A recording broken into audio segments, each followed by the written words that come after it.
मैंने 2-3 diabetic patient को करवाया अच्छा। कि रात को बादाम को भिगो दो, सुबह छिलका उतारो, जो सिलबट्टा होता है उस पर रगड़ो। हाँ। सिलबट्टे पे रगड़ के, अब पहले तो सिलबट्टा ही नहीं मिलता ही, वो भी मैंने अपने ऑफिस में ला के रखे हैं। मिक्सर लगे, हाँ 10-12 ला के रखे हैं मैंने, जो भी आता है उसको दे देता हूँ एक, कि तू ले जा घर पे, जब तेरा काम हो गया वापस दे जाना।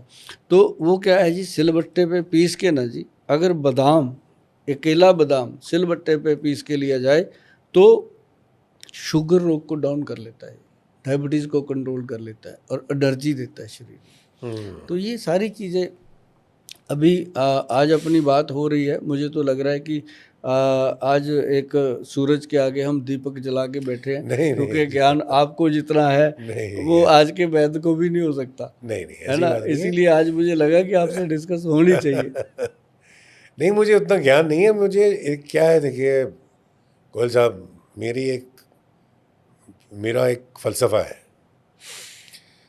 जब इंसान समझता है कि मैं सब कुछ जान गया हूँ तो फिर गया, ख़त्म हो गया, फिर ख़त्म हो गया। मैं कहता हूँ मुझे कुछ नहीं मालूम है, मैं जानना चाहता हूँ। ये तो है क्लास। जब आपको ये रहेगा अंदर मादा, मतलब तलाश करने का कि मुझे और सीखना है, क्योंकि ये जो नॉलेज है ये बहुत वसी है, एक किसी के बस की बात नहीं है कि सब समेट लें। तो जितना आप ले सकें, जहाँ से भी मिले वो ले लेना चाहिए। बिल्कुल। और लेने का अगर आप में तलाश रहेगी तो ही आप लेंगे ना, नहीं तो आप नहीं लेंगे। तो बात ये है, और कुछ नहीं। अभी ऐसे ही आपका बड़ापन है, ऐसे एक इंटरव्यू सुना था मैंने अमिताभ बच्चन जी का, वो भी सेम आपकी तरह बोलते थे, कहते मुझे आज भी कुछ नहीं आता, मैं अभी सीख रहा हूँ, मैं क्लास का बच्चा हूँ, कहते फर्स्ट का।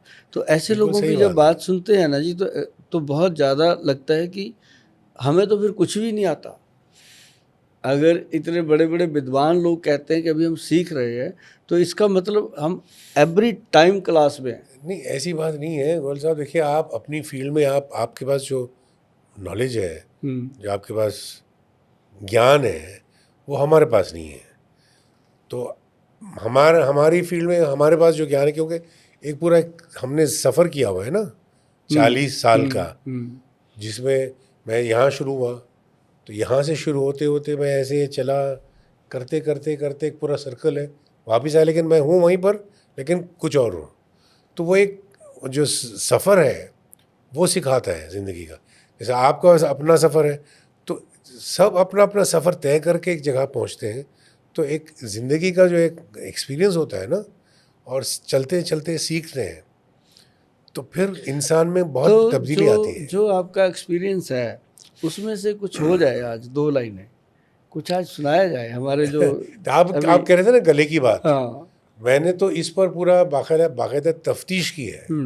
वोकल कॉर्ड्स आप तो जानते हैं, 2 पर्दे इतने छोटे, इतने छोटे हैं, वो बहुत बारीक है, बहुत बारीक है। मैंने तो देखे हैं ना, मेरे पास वीडियो है। मैंने तो कैमरा डालकर बाकायदा गाकर मैंने देखा वाइब्रेशन, क्योंकि बहुत हाई फ्रीक्वेंसी पे वाइब्रेट होते हैं।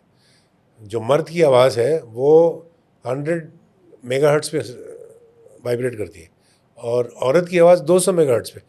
200 मेगाहर्ट्ज़ मतलब आप रिकॉर्ड नहीं कर सकते, वो स्ट्रोबोस्कोपी में देखना पड़ता है। तो ये इतना कमाल का निज़ाम है जो हम लोग, जो बात कर रहा हूँ अभी, मेरे वोकल कॉर्ड्स वाइब्रेट कर रहे हैं, आप बात कर रहे हैं, आपके वोकल कॉर्ड्स वाइब्रेट कर रहे हैं, अलग अलग फ्रीक्वेंसी पे वाइब्रेट कर रहे हैं।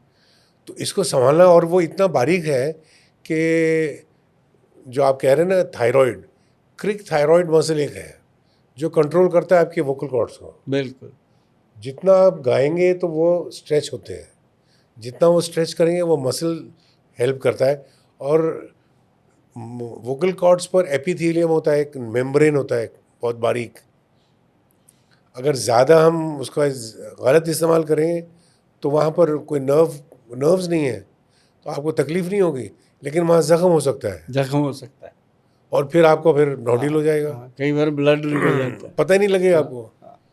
तो ये मैंने बाकायदा सीखा। और मैंने ये तो आपने बहुत बड़ी ज्ञान की बात कही है, बातों बातों में।